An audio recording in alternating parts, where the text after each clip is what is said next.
بسم اللہ الرحمن الرحیم۔ سورہ علم نشرح کا وظیفہ۔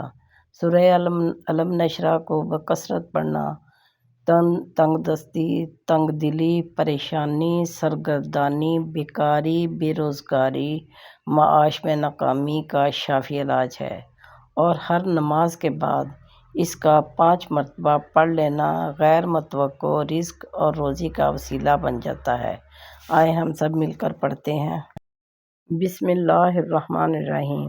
علم نشرح لک صدرک ووضع عنک وزرک الذی انقض ظہرک۔ شروع اللہ کے نام سے جو بڑا مہربان نہایت رحم والا ہے۔ اے محمد صلی اللہ علیہ وآلہ وسلم، کیا ہم نے تمہارا سینہ کھول نہیں دیا اور تم پر سے بوجھ بھی اتار دیا جس نے تمہاری پیٹھ توڑ رکھی تھی۔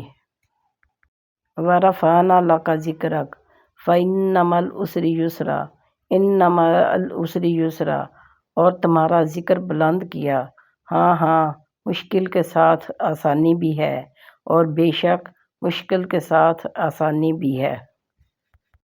فَإِذَا فَرَغْتَ فَانْصَبْ وَإِلَىٰ رَبِّكَ فَارْغَب، تو جب فارغ ہوا کرو تو عبادت میں محنت کیا کرو اور اپنے پروردگار کی طرف متوجہ ہو جایا کرو۔